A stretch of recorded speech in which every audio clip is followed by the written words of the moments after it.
Right? I know where she got his little thing. Yeah. Probably not a bad idea. Ooh, I got a water, which I remember to bring a water today.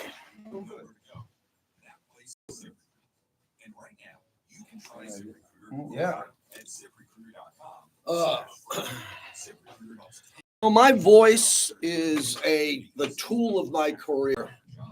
And Bobby, I tend to lubricate my voice with Tito's and Modelo's. And I should have more water. Will tell you that's a bad idea. Yeah. Yes. What's happening, bricklayers? Do you watch the show live? Do you watch the podcast, Big D? Big D got beat today by Leda. Leda got in first. Cisco, Modelo Wednesday, and our brother Rob Rivera in heaven's, I believe, 59th birthday. Cisco, that'd be a good call.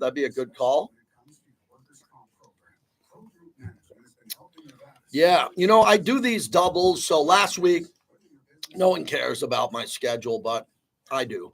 So I had NFL draft at the Palms. I had NFL draft in the building Friday. Aston Jenny interview. Big. Friday night, I emceed an event at the M. And then Friday night, I went home, Bobby, which I could have went out Friday night. Saturday was AC/DC. We started at the Cosmopolitan Pool at about 2. Didn't get in the water. It was cold, but had some beverages. AC/DC after hours ended at 2:30 in the morning. Sunday slept in. Sunday, Fred Biletnikov's opening kickoff party. Monday, played golf all day. emceed Fred Biletnikov's awards dinner. Left and went home and did the Mad Dog show 7 to 10. Tuesday, did the double, Raider Nation Radio, Mad Dog. And now I've gotten to Wednesday, which I feel like I'm on effing vacation. So I'm ready to roll. The Golden Knights won last night. Raiders draft coverage today. Let's do a radio show. Where the Raider Nation has come to sound off and react for over 20 years. It's the JT the Brick Show, broadcasting live from the Vinny Cadillac Performance Studio. Raiders bring a blitz. He takes it off the middle, and he's wrapped up from behind. Max Crosby. Your silver and black home to sound off for over 20 years. Open at the 35, racing to the 20, 10, touchdown Raiders. And now, here's JT the Brick. Out of the gate, JT in studio with Bobby today. Was just telling all of our bricklayers and friends who are here early, they get the bonus coverage on our YouTube feed. And I'm just coming up for air. I gave them what I've been doing since last Thursday. Went to sleep last night. I watched a little late news, and now I'm back. Man, what a run it was from Thursday to Tuesday. The doubles, the golf tournament parties, AC/DC, the draft, everything. If you're not having as much fun as me, tried to, man. I had a blast the last week here, and now things are chilling. And I'm here to just do a 2-hour show today. No night show tonight. Just going to relax, get some work done around the house, and talk to you, and I'm just going to rip it for 2 hours. How's that sound? Appreciate everybody who listens on any platform. Without you, we have nothing. All of our great partners and advertisers here, we love them, including Golden Entertainment. They fuel the monologue. They own the Stratosphere. You believe that? A tavern company, a gaming company, a slot route operator owns the Strat because of the success of Golden Entertainment and all those 70 taverns throughout the valley. So thank you, as they are my lead every day. And we got a couple of new partners we're welcoming this week, including a mezcal and a headset partner, a earphone partner, which I can't wait to tell you about. So we welcome in our new partners here as we get going. Is everybody quieted down on the Shador? I got along with that. I like the Shador topic.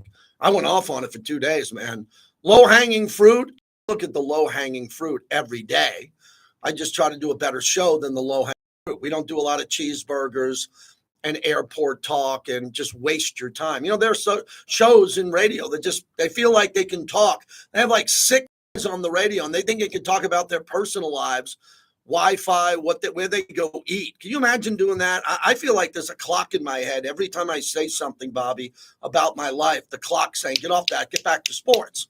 So I'm a stick to sports guy. I'm a really big stick to sports guy. And in this show, which is led by mostly Raiders, I like to talk about more sports when there isn't a lot of Raider news. And there's a lot of Raider news now because we just had the draft. And it was known as an exceptional draft. It was. Across the board, it was known as an exceptional A draft by everybody. Everybody, exclamation point, gave the Raiders rave reviews. And I thought it was a very good draft. I gave it rave reviews.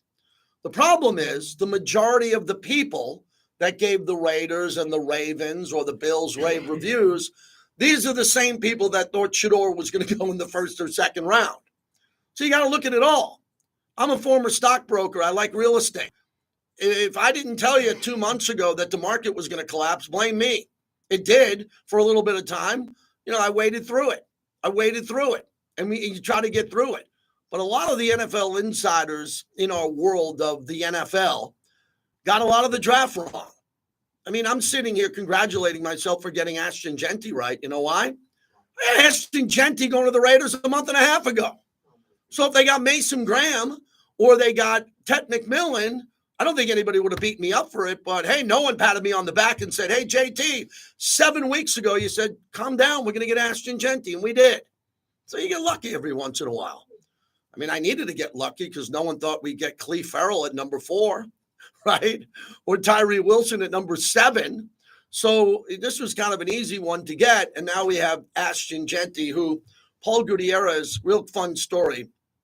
I was with Paul Gutierrez, my son's boss, and Marcus and everybody. And I was listening to Marcus talk to Paul Gutierrez about Ashton Genty. And Paul ended up getting a really good column out of it, talking about the power of Emmitt Smith and the balance of Barry Sanders with Ashton Genty.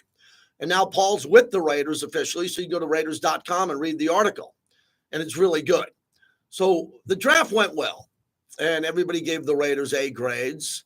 And you go on. I didn't get A's much in life, in high school and college. But I got good jobs my whole life. Really good jobs because I outworked everybody, or I wanted to outwork everybody. And I had more passion and energy. So I don't care what your grades are in life. I tell my sons all the time, graduate.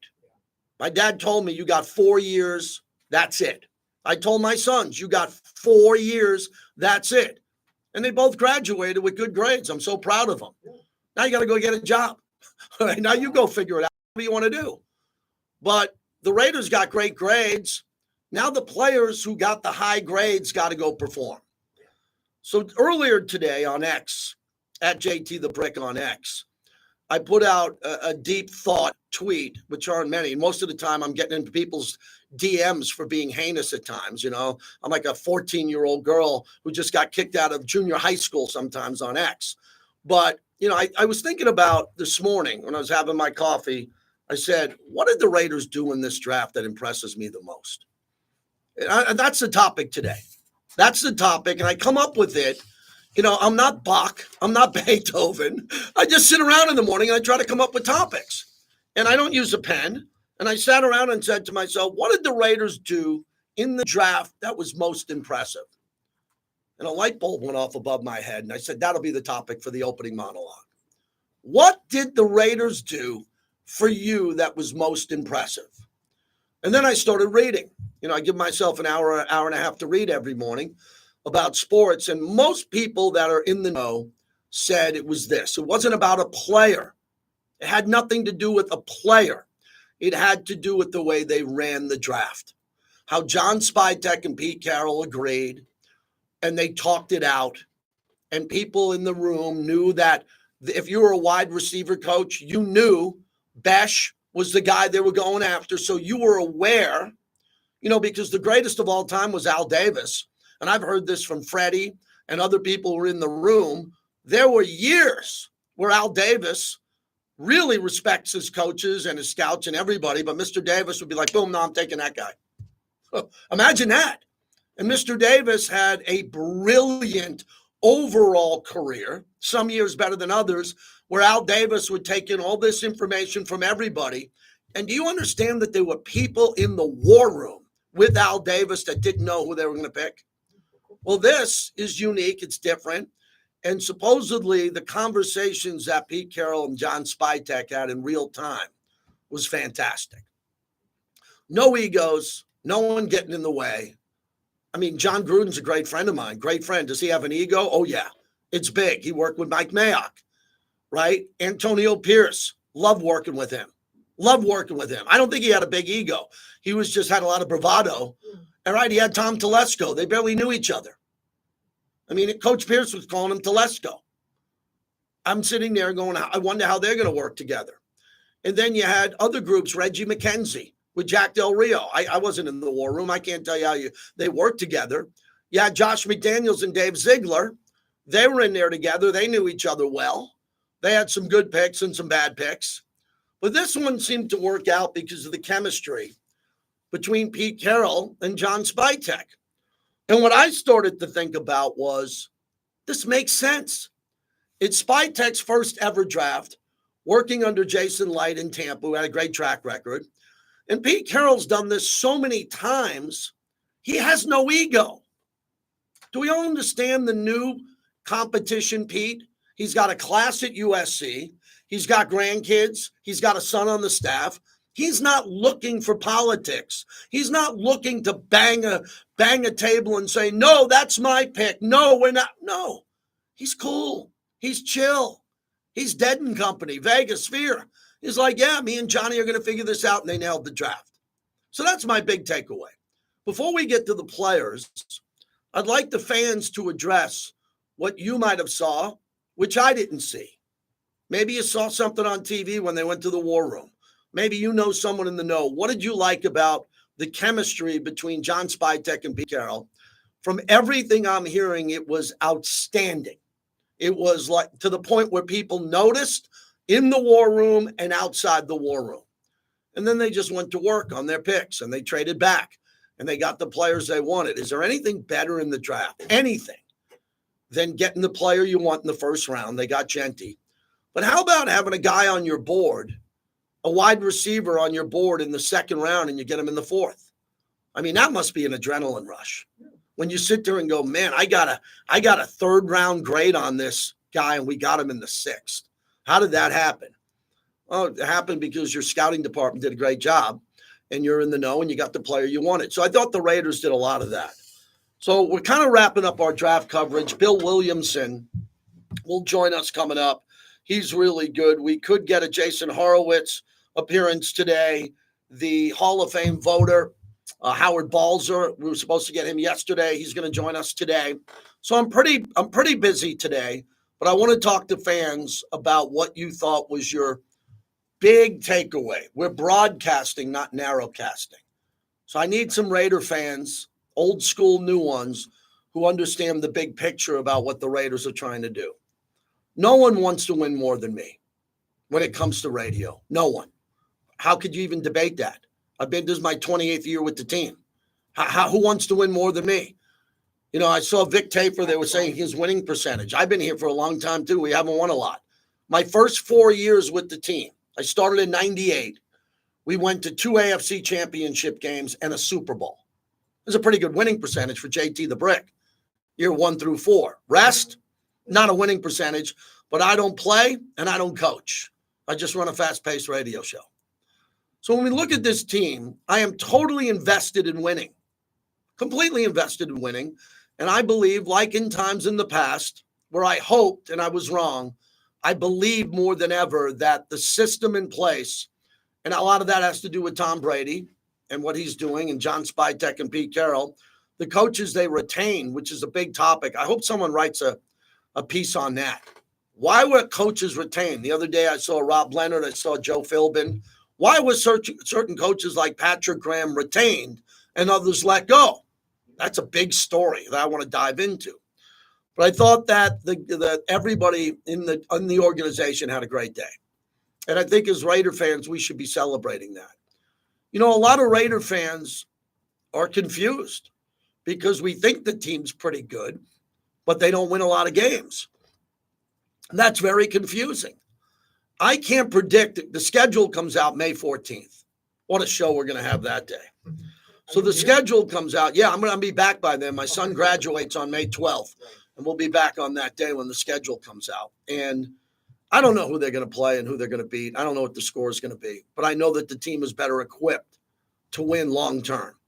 And at least now they have a plan in place to win the Super Bowl in some relatively short period of time.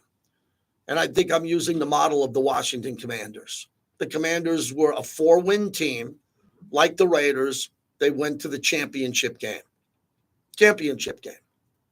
Now, they had Jaden Daniels, who's a pretty good player, but they didn't draft anybody better than the Raiders drafted in this class.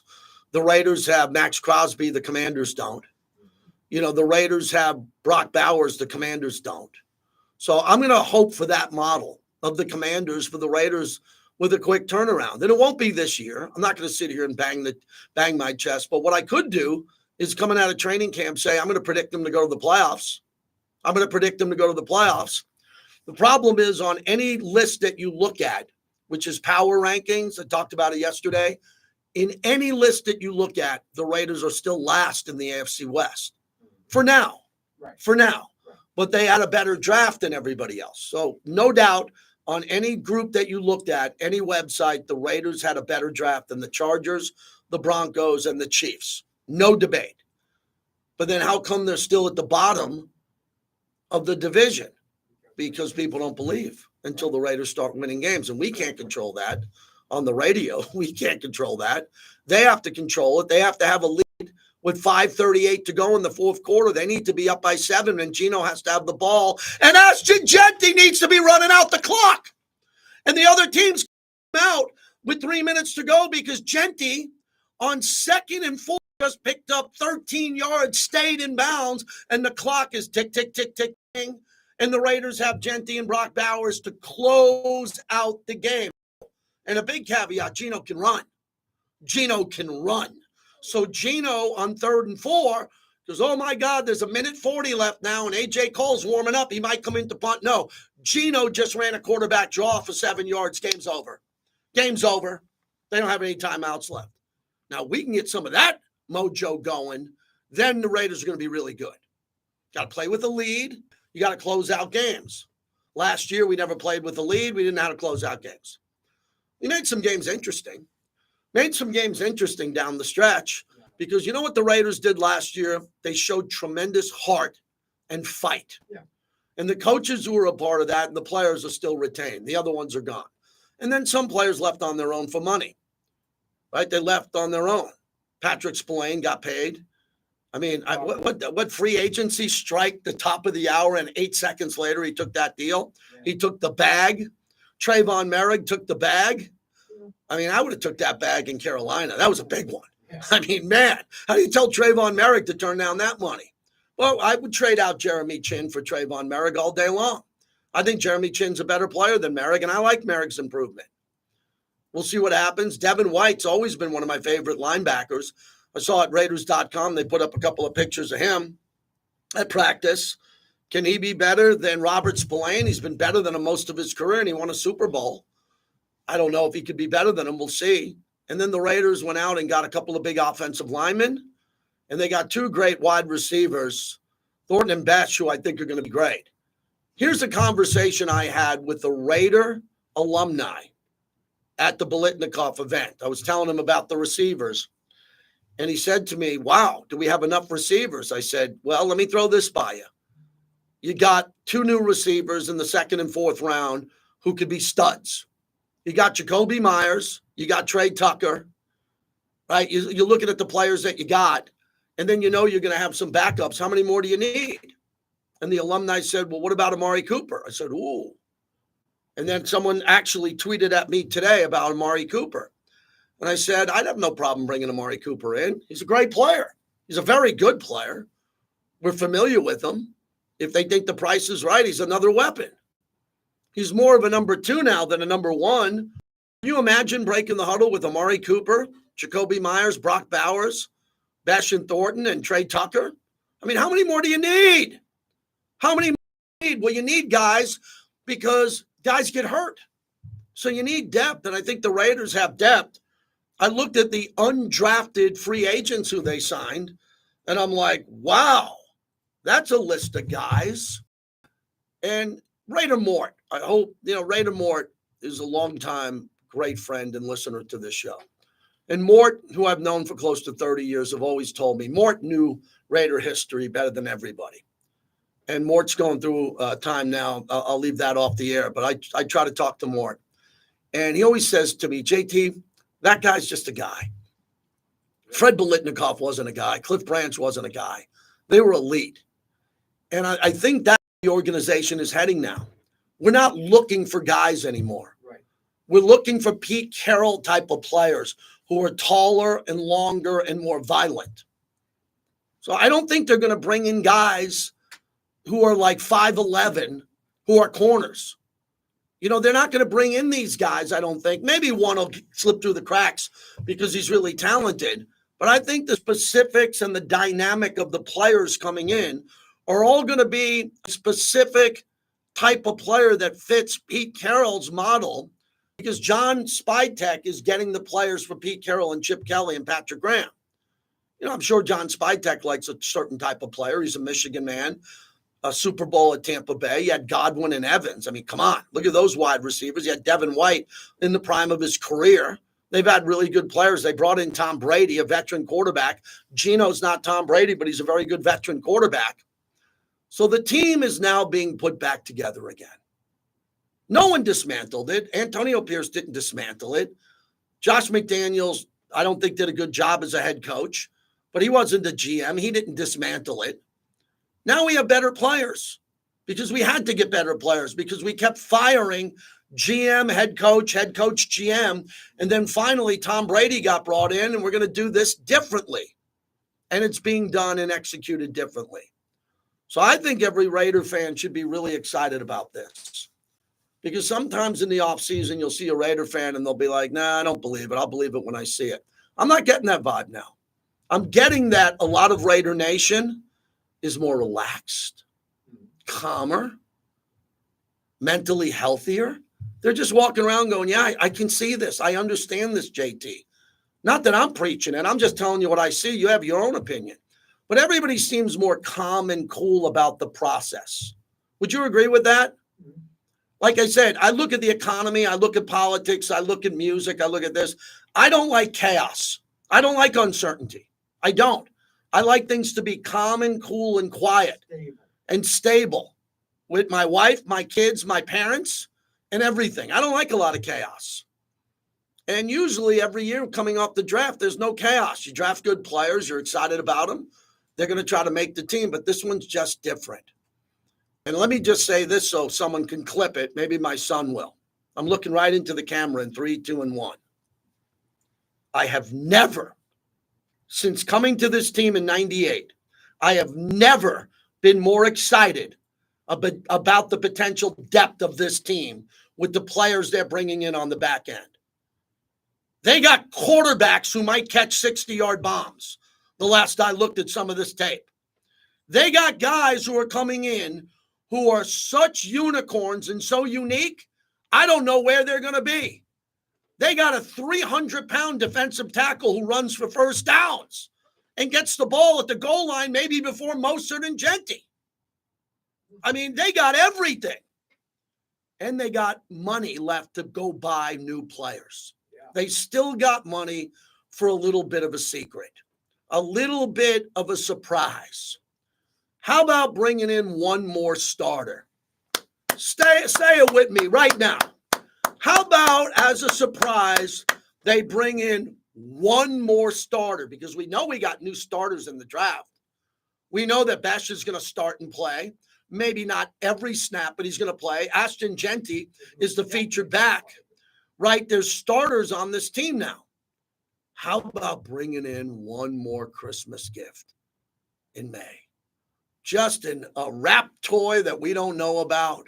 Jalen Ramsey, Amari Cooper, whoever it is, and they just drop them on us at a discount because now they're playing chess instead of checkers, and the price is coming down on any player, and they're like, man, we got room for him to start. we got room for him to start. Or I'll go one better, what I like, my favorite topic. Let's go find a guy on another team who's about to get his ass cut, who's still good, because that player got beat in camp by some superstar draft pick, and there's great players on other teams. And all of a sudden, we bring in a guy who was cut, who's really good, and he's one of our new starters.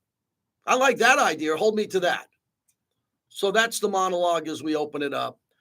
It's just me here today again. I wish, Bobby, I had 6 co-hosts today, because then I just do this. And then I'd have some guy in a costume talk for 30 seconds. Until then, I'll wait to hear from you, 702-365-9200. So last night I'm on radio, and it looked like the Golden Knights lost. And I was freaking out. So, Bobby, let's go to the no goal. This was when the game was tied at 2. Late in the game, about 1:15 to go. And I knew Minnesota was going to score because they were swarming.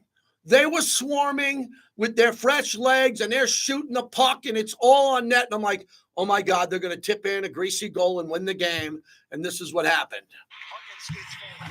Hartman toward the goal. Save. Now they score. Hill says it was kicked in. The referee said it went off the shin. Minnesota has taken a 3-2 lead with 1:15 to go in the third. After coach is telling, the play was offside at 119. Vegas has a second life. Unbelievable moment there. The play was offsides. So the television broadcast is basically telling you, well, it looks like the goal might have been a dirty goal kicked in. No, as soon as I saw the replay, it was a clean goal. Oh, but no. They were offsides. And 10, 20, 30, 40, 50 years ago, they didn't have replay. You couldn't challenge.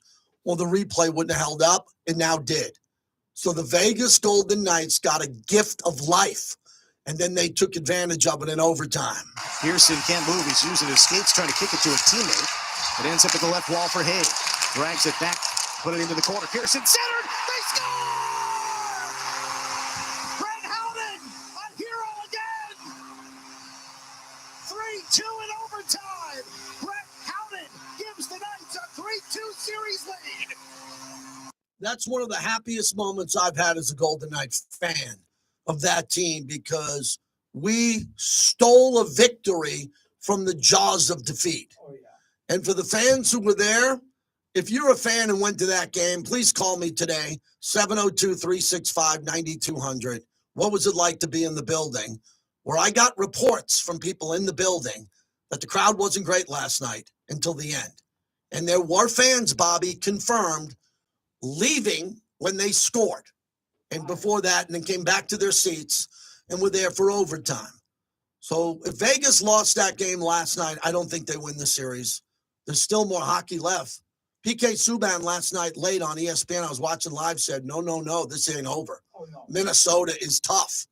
But Vegas has a 3-2 lead, which I'm very excited about. If you are a hockey fan, please take advantage of my show, because I know more hockey than most. Not the experts, but we try to talk hockey here. So that's the monologue brought to you by Modelo. Proud to announce that Modelo is back with us. Like the majority of our partners, we welcome Modelo. When they started with me, they were a great beer. Now they're the #1 beer in America. Modelo, the fighting spirit. Have a bucket of Modelo's with me on a Friday. Friday's coming right around the corner here as we're getting going here. So 702-365-9200. Jason Horowitz, voice of the Raiders, top of the hour. Bill Williamson coming up in about 15 minutes. So you got a 15-minute window to call me and be on the radio. 30 years ago, 2 weeks ago, we had a celebration for my 30-year anniversary of winning the Jim Rome Show. When that radio show used to start, I used to dial the phone as a stockbroker and put it on speakerphone and wait for them to tell me I was up next. And then when they told me I was up next, I loosened my tie at Merrill Lynch and I would drop a bomb on the radio because I knew I wanted to be heard everywhere. I knew I wanted people to hear me, and hear my opinions. That's what I look forward to every day, hearing your opinions. You don't have to disagree with me at all. You could be completely against what I'm saying. But as I've always said, sound off like you got a pair. All right, that's the monologue. When we get going, we are ready to roll. Hope everybody's doing great today. I'm excited. I'm super excited. Coming off the Bolitnikov, I'm going to tell you a couple of stories from the Bolitnikov event too. I want to hear from some hockey fans today. More of the grades of the Raider draft, but the big topic is, what's your one big takeaway that you learned about the organization via the draft? Woo! That was a good one, man. If you were rating that monologue, you'd have a high rating on that fucking monologue. I tell you that. You better believe it. I'm going to play the Michael Irvin on Shador from yesterday. So doing a little more Shador, or you done with it? I'll do a little bit more Shador. So I got like about 5-6 minutes of the second. We got to get Williamson. The morning tailgate, weekdays at 7 a.m. on Raider Nation Radio, 920 a.m. Yo, this is Flavor Flav. I am coming at you with one of my flavor faves, Raisin Cake. So if you're looking for flavor fast, What's up, chat? What's up, chat? Yeah, the Knicks game. The Knicks just broke my heart last night. I got 2 out of 3 last night. Yankees, 6 home runs, 3 in a row. I got Golden Knights, but my Knicks lost. Josh Jacobs wants Ruggs back in the league. My thoughts. Ruggs will be back in the league. What he did was reprehensible. He's going to serve his time. I'm not involved in the legal mumbo jargon of whatever's happening. He will come out, and he's young enough to play football, and he has no other way to earn a living. No other way. He hasn't been hit. He hasn't been tackled. So I think he'll come back, and someone will give him a chance to play. You know, the kid was an amazing kid. But as Josh Jacobs said in his conversation, he never made a mistake in life, never got in trouble, was never a bad kid. But that's on him. You make one mistake that badly, it could destroy your entire life. It's probably destroyed his life. But whenever someone is clear to play or clear to go back to work or leaves jail in some fashion, I don't get involved. If you're able to get a job, you get a job. And if you pay your debt to society, you have a right to get back into society. When people come back into society, they need an opportunity to redeem themselves and put food on the table. I don't know what this young man's going to do, but there's a lot of talk. The Josh Jacobs interview, the snippet I saw was very, very emotional for Josh. They're really good friends. And I always mention Tina Tintor. Tina was the woman who was killed with her dog. I always know, and I'll never forget her name. May she rest in peace.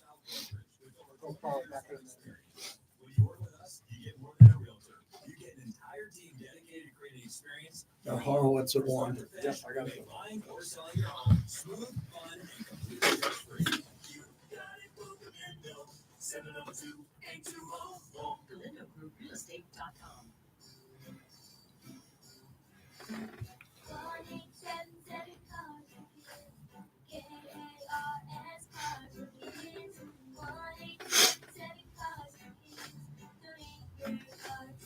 Donate today at carsforkids.org. That's cars with a K. Your car can be picked up as soon as the next day. Receive a tax deduction and vacation voucher. Now accepting donations of land, homes, buildings, or any kind of real estate. Sierra Air Conditioning and Plumbing has proven that we can solve problems completely and affordably. Which is great, but we also like to prevent problems before they happen, which saves you money. Yep, that's just another team, blah, blah, blah. Yeah, Fabian, that's for another team. He's not going to play with the Raiders. That's for sure.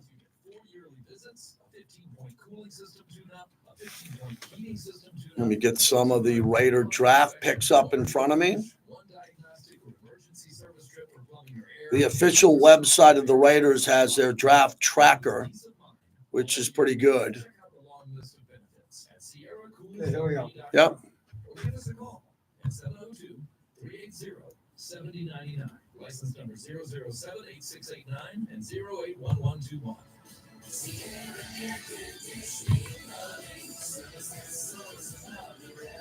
Welcome back to the JT the Brick Show, brought to you by the Black Hole. Become a member of football's most notorious fans. The $50 million robbery of Shedeur Sanders. Because that's what I just witnessed. Everywhere we've seen, everything we've seen, everybody that has seen him play said he is the one or two in this draft. I love Cleveland picking this kid early on, but I can be mad at Cleveland if they played the cards and picked him up in the 5th round. But I surely would like to know how they knew he would still be there in the 5th round.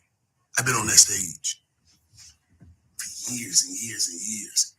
I've never seen them position the cameras at position, give forewarning about who's about to be drafted. I wonder if Cleveland got a call from somebody in the NFL saying, we got to draft this kid.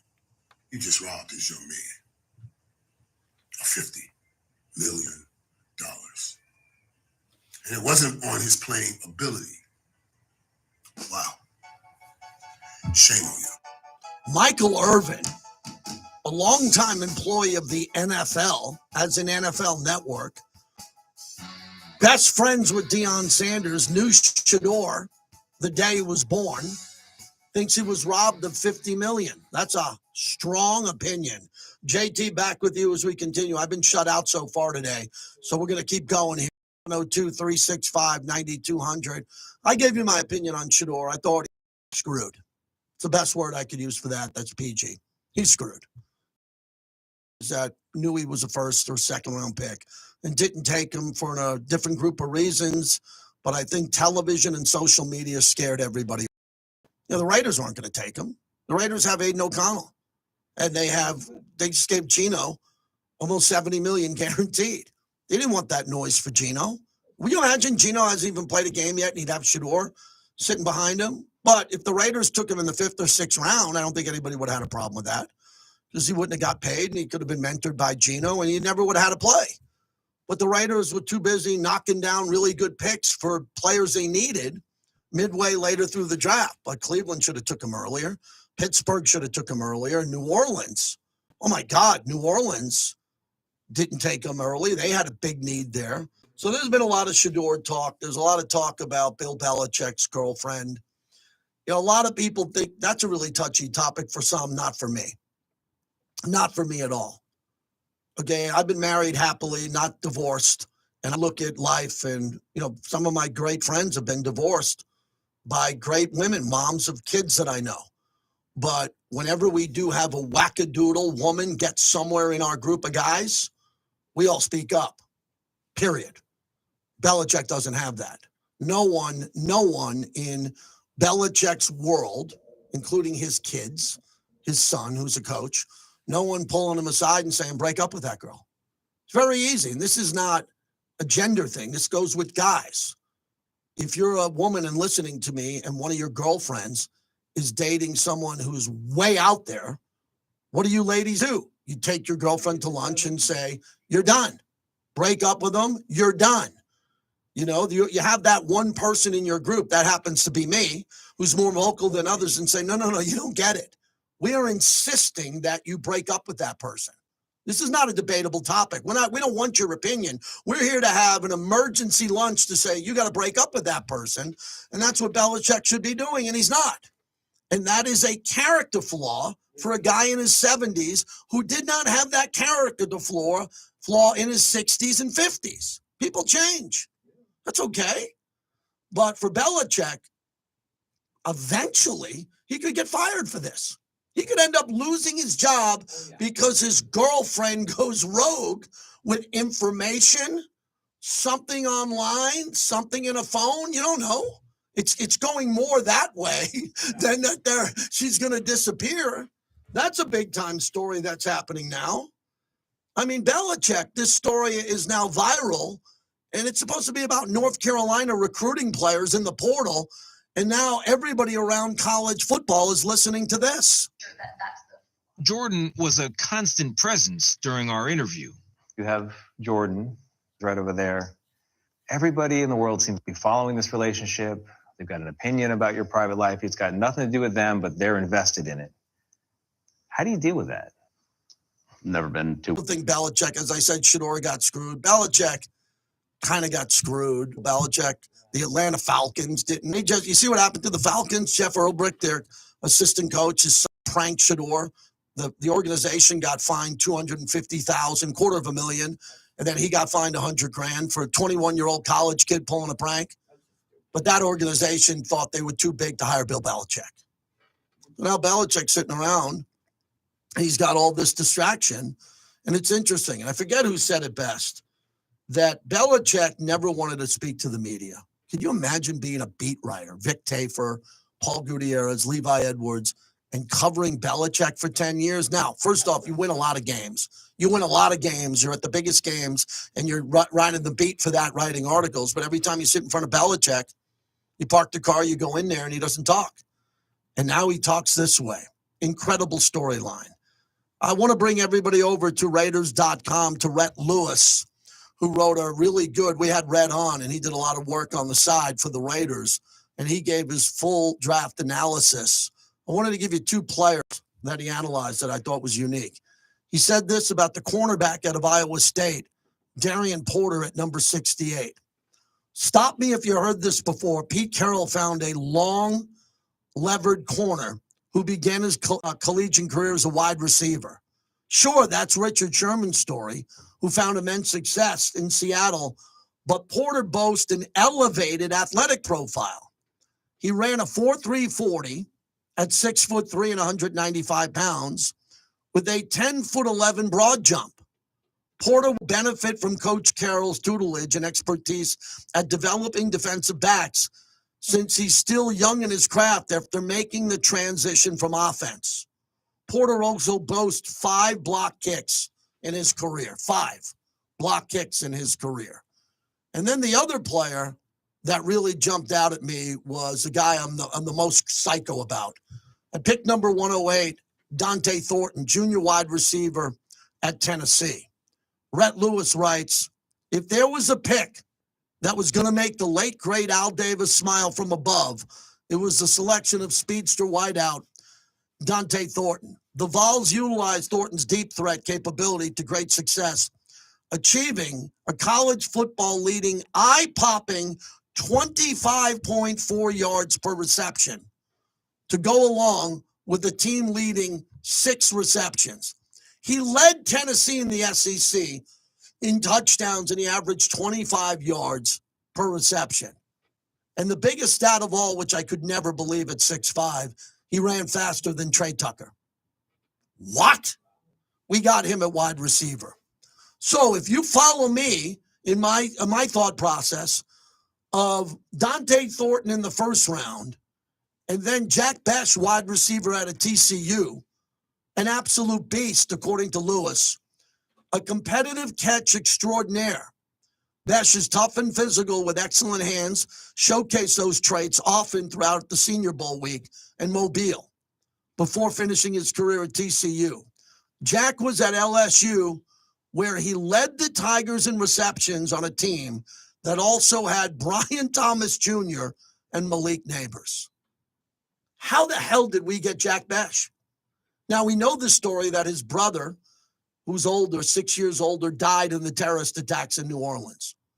We know that. So we're going to bring this kid in, and we're all going to hug him, and we're all going to make him our family, right? We're all going to buy his jersey. We're all going to support his foundation. First thing I do when I meet these guys is I give my card. I say, whatever you need from a foundation perspective, I'm your guy. That's how I've done it with Max. That's how I'm doing it with Marcus now. Other guys, you do that. And this guy can't wait to help in any way I can. So we got 2 starting wide receivers. If Bech was drafted anywhere in the league, anywhere, he'd be competing as a starter. He's now on the Raiders that don't have a number 1 wide receiver, even though Jacoby is kind of a number 1. Picked up 2 receivers who are going to play a lot by the 4th round. That's incredible. I did not expect that. I did not expect it. I think it's great. We are brought to you by the new La Casa Cigars and Lounge. Had a call today.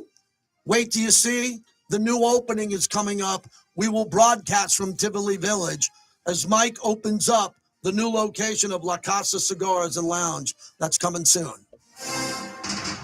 Boyd Gaming is... All right, Bill here. How the hell do I go 45 minutes without a phone call from Raider fans? I don't know, you're talking to a bunch of them. I mean, I just must be talking to the chat too much. There's 65 people in the chat. Anybody have a phone? Anybody want to talk? I know people are watching on their phone. I'm going to play one of those cow cuts you sent over last night. Horowitz 415. 115. Got it. 115.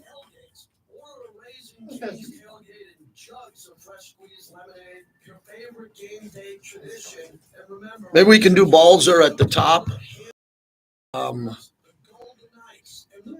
Yeah, and then come out of that.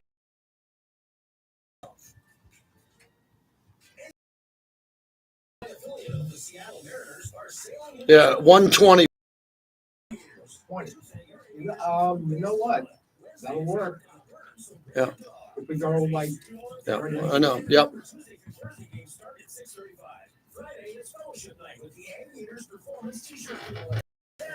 So we're playing Carol from the country game. Wow, that's cool. Knowing that someone has your back changes everything. Our family has spent over 3 decades fighting and pursuing justice for the injured. It's a long family heritage that we proudly carry on. From our father to our family to the expert legal team at Castro Verde, we founded this firm for you. We're the Castro Verde Brothers, and we have your back. BrothersWin.com. All the Raiders content you need is right here on Raider Nation Radio 920. Hey, Bill, it's Bobby. How you doing? It's JT from Banana. Good. I'll catch up with JT. Give me 2 minutes, okay? Is the only mezcal in the world distilled by a husband and wife who are both 6th-generation master mezcal distillers. Raider Nation, what's your name? A beautiful, elegant bottle, very clean, no heavy smoke in the flavor, makes it easy to drink. Oh, you did, Mike. Proud contributor. Hi, what's your name? Charities, Banana Mezcal. That's BNAAA. Are you eating? People don't believe what Bobby has to deal with on the phones. So a guy has the balls to call us. He's eating.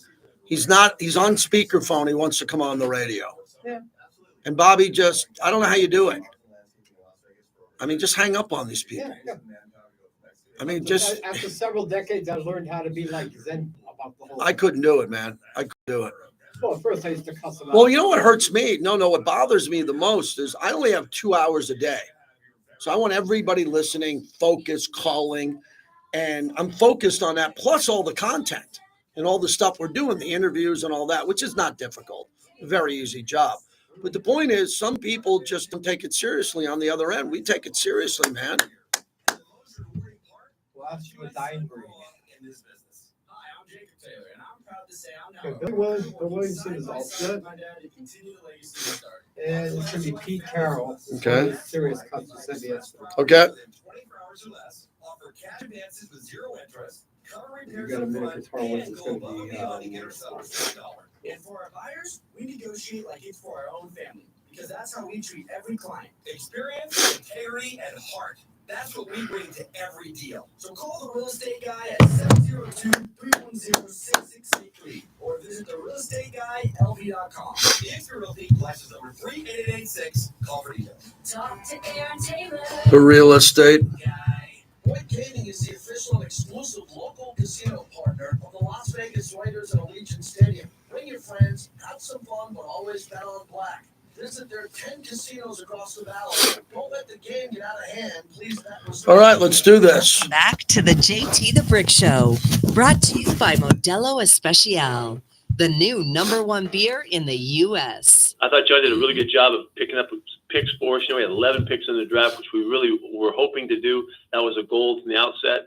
And being able to do that and also pick out a very special group of guys, I think is really a creditable accomplishment for us. Turn it up, AC/DC. I saw him Saturday night. I thought Angus was brilliant. He wasn't good. I've seen all the greats. He was exceptional. If AC/DC is coming to your town, go knock it out.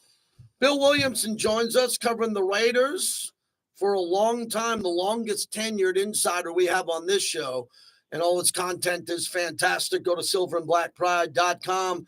So, Bill, I'm just going to let you riff. What do you think of the draft overall from a talent perspective? It was a fun draft. I think they got good bang for their buck, and there's 11 picks of from the team that's the highest they've had in 18 years. It ties the highest. So yeah, I thought it was good. We'll see though. It's all. We see these grades, and a lot of people are giving them good grades, but we will see, and that goes for 32 teams. But yeah, they got athletes. Obviously, that was a goal to get athletic players. I thought there may be.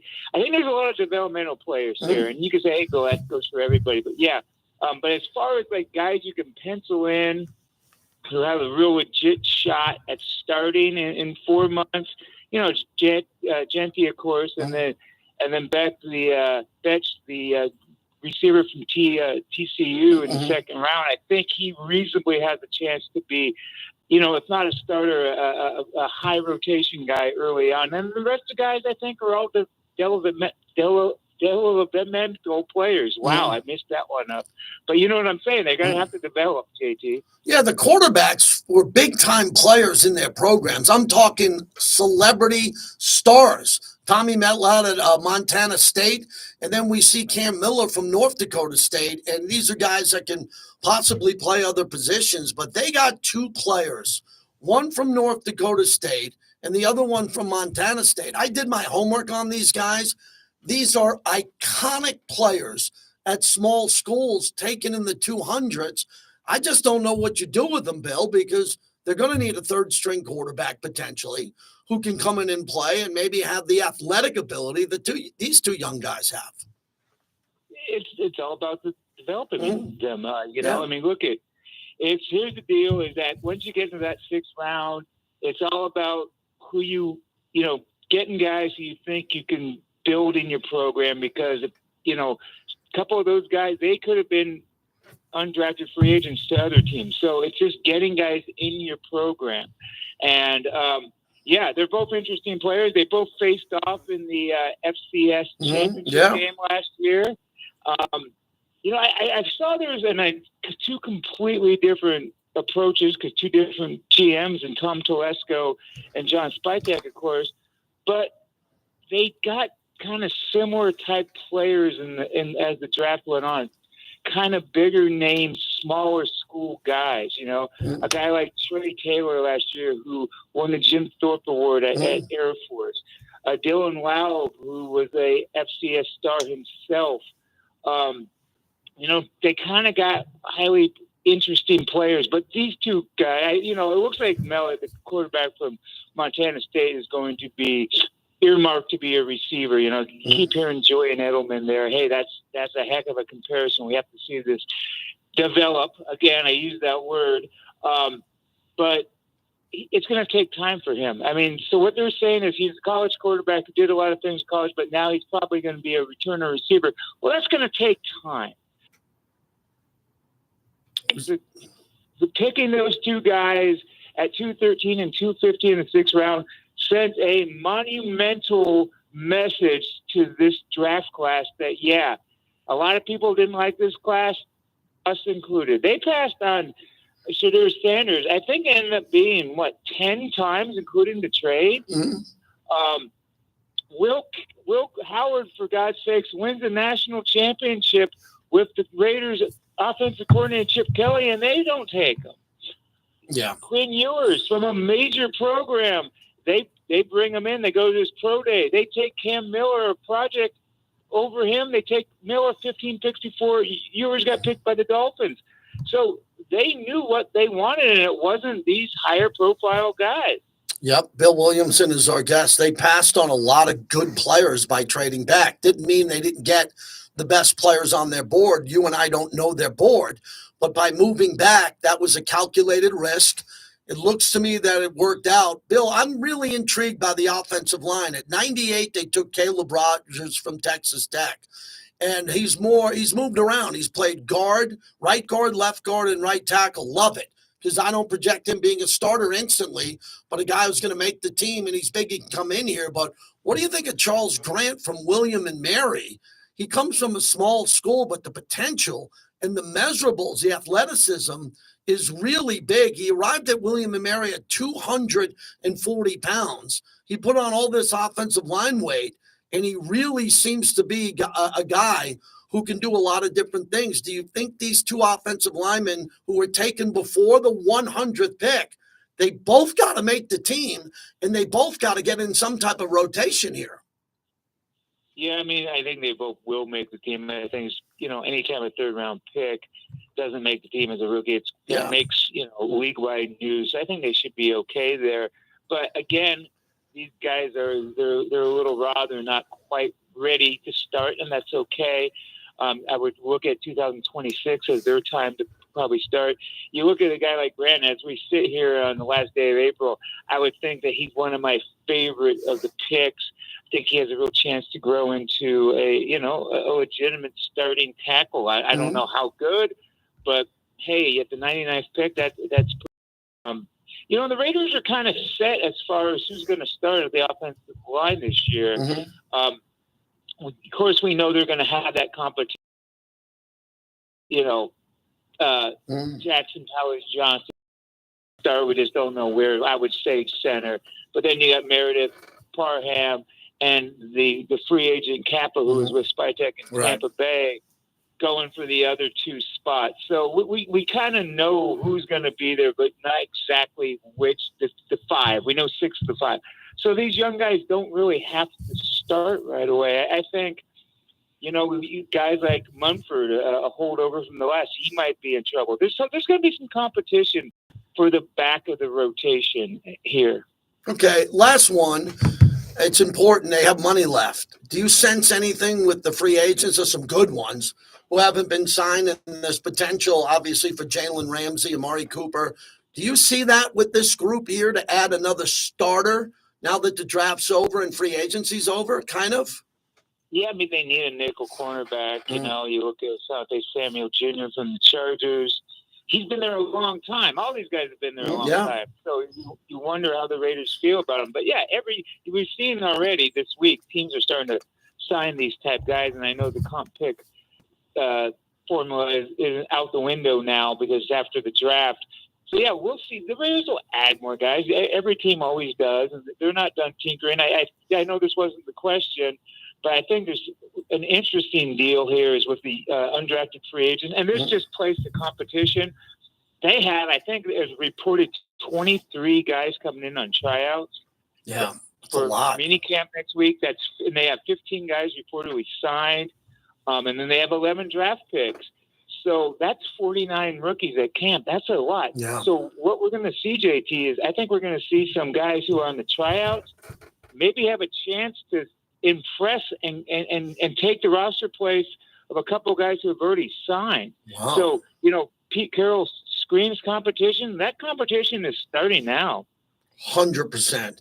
Bill Williamson, check out all his draft analysis. It's great. silverandblackpride.com. Bill, we'll talk to you in 2 weeks. Enjoy everything. Thanks for this today. Hey, thank you. See ya. I love having Bill on. He's really good, and he doesn't sugarcoat anything. If he doesn't like something that they're doing, he's got the gravitas of covering this team to give us his opinion.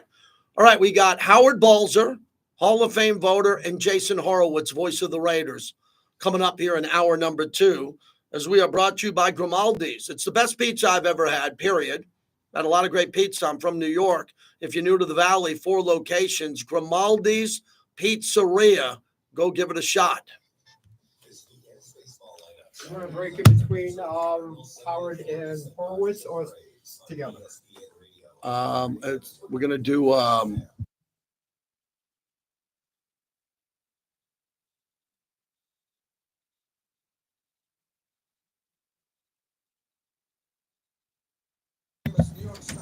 All right, Bobby's going to get a dart. I'm going to go take a quick break, and then we got a big hour coming up here. I'm going to keep the feed going through Jason Horowitz, the voice of the Raiders. When he's in queue and we have him on hold, we'll take some questions from the chat on that.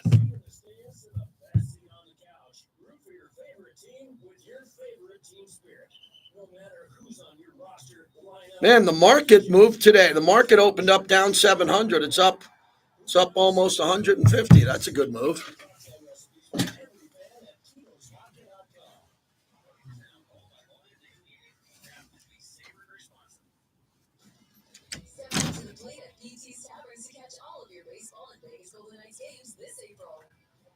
Break the ice with specials from $3 and half off all drinks, including premium pours, during happy hour from 5 to 7 p.m. and 12 to 2 a.m. daily. Plus, ask your bar host how you can earn double the free play with the Golden Jackpot bonus in April. With over 70 taverns, there is always a location near you. To find yours, visit ptstaverns.com today. That's ptstaverns.com. It's not about the injury. Accidents happen every day and can be devastating and life-changing. Hi, this is Paul Pata from Paul Pata Law. Whether it's a car accident, motorcycle accident, or slip and fall on commercial premises, if you are injured due to someone else's negligence, our team of expert injury attorneys will focus on you and your case and help you get your life back on track. Remember, it's not about the injury, it's about the recovery. Check us out at paulpatalaw.com or call us 702-707-3000. Power Shift by NV Energy is all about taking savings to the next level. Check it out. These products and services save energy and money. There are discounts and rebates on energy-efficient devices and free smart thermostats. Take savings to the next level at nvenergy.com/. You know, a seat in the 100 would look really good. I mean, I'd pay to see Sammy Hagar because I like Joe Satriani. Yeah. So I would pay to see Sammy Hagar. He puts on a good show. Sammy, but I don't know. Just the money is just. Nowadays, that's the thing, you know. You will never see a concert in Vegas again ever cheap. Oh yeah, I don't think you'll see a concert anywhere for cheap. Unless you go to like Banff or some shit, Golden Nugget maybe. You know, the days of going to a concert for $40 are pretty much over. You know my first concert? Kiss with Cheap Trick opening up, 1976. $6.50. Yeah, but how did Kiss and Cheap Trick make any money if the tickets were only $6? Merch. No, Kiss, yeah, obviously. Yeah. I mean, everything was a whole lot cheaper too. Yeah. Matter of fact, we're going to get out of here when I have Howard Balzer on because we got something going on in the studio. So if you want to hear Horowitz, you can hear Horowitz on you can hear Jason Horowitz on the mobile app.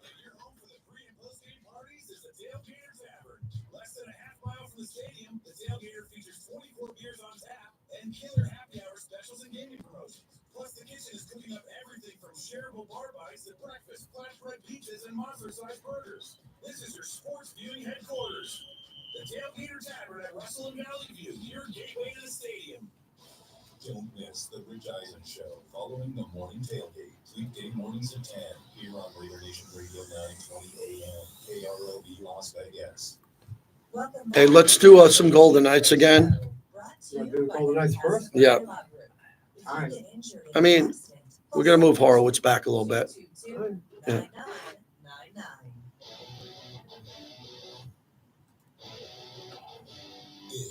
I've got all the Golden Knights highlights loaded.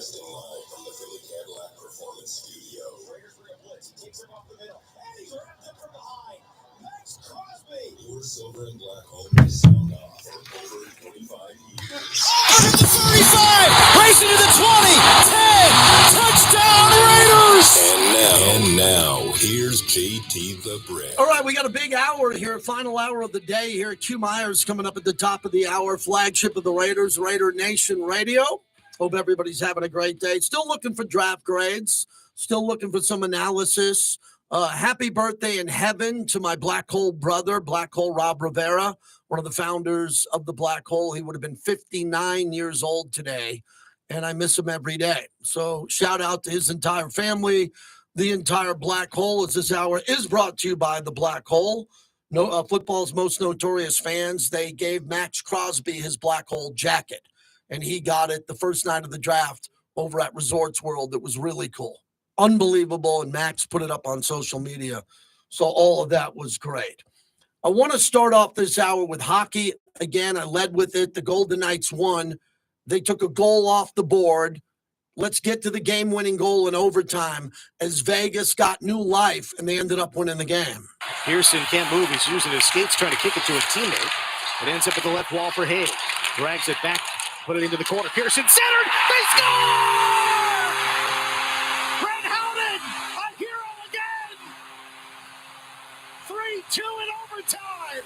Brett Howden gives the Knights a 3-2 series lead. Yeah, that was amazing. That's Dan Duba on the call. We'll have a broadcaster from the Golden Knights tomorrow in Minnesota. They got back to me today on that. I'm excited about it. I love the Golden Knights. When I grew up as a kid in Long Island, New York, the New York Islanders won the Stanley Cup my freshman, sophomore, junior, and senior year in high school, 4 in a row. Imagine that. Let that sink in. I'm a high school kid going to Farmingdale High School in Long Island, and they win the cup 4 years in a row. They bring the cup to my high school. We used to have something in the old days called assembly, where you'd meet up in one room, the school, and I had a big school, so they had to do it in 2 different parts, and we would have assembly, and they would bring the Stanley Cup. So when the Golden Knights started off as an inaugural expansion team, I cut the cord with the Islanders because I didn't want 2 teams, and I became a Golden Knight fan because they were an expansion team. If they moved here from Calgary or Atlanta, I wouldn't have got behind the Golden Knights. I would have liked them. I would have said, okay, it's pretty cool. But I wouldn't have said, this is my team. I love this team. And when they win, I explain to people, every time they win, we get 2 weeks. They win around. Think about what 2 weeks does for the Vegas economy. Okay, 18,000 fans for a home game. That doesn't include parking, concessions, jersey sales, hotel rooms, all of it. That's 2 weeks of it. If you're the winner, you host 4 games, which they'll be able to do. If they get eliminated in the first round, we don't have hockey for 6 weeks. T-Mobile sits empty. I mean empty. They're not going to bring in Disney on Ice. The place sits empty like a morgue. For the Vegas economy, we need the Golden Knights to win. Now, if they get to the Western Conference Final, that's pretty good. Stanley Cup's hard. But the Golden Knights are still alive against the Minnesota Wild, and we need them to win the next game. I don't want to go to Game 7 and sit on the edge of my seat. I'll sit on the edge of my seat in the Stanley Cup final. I don't want to do that in the first round. So hopefully they end up winning the game, and if they end up winning the game, we are talking about an exceptional opportunity going forward for this team. We are talking about an exceptional opportunity for the economy of Las Vegas if they get it done. Speaking of that, I want to welcome in our new partner, Astrum Headsets. The best headsets I've ever tried. Their earbuds that we all have earbuds, are unbelievable, to the point where my mind is blown. When I put on my podcast in the park, I put on my music. It's amazing. So they're a new partner to the show. Everybody, please welcome them. Astrum headphones are the greatest headphones I've seen in that mold. Never had anything better. Their technology is one of a kind. The earbuds are so comfortable, perfect sound. Now, what I need you to do, if you could, is go to astrumtech.com, ASTRUM tech.com, and you'll get 20% off this headset. The headset or the earbuds, 20% off if you use my code JT. That's why they came to me. They know we move stuff, and they got an unbelievable product. So it's Astrum, ASTRUM.com, and just use my code JT. And I appreciate everybody doing that because they're a new proud partner of our show. And you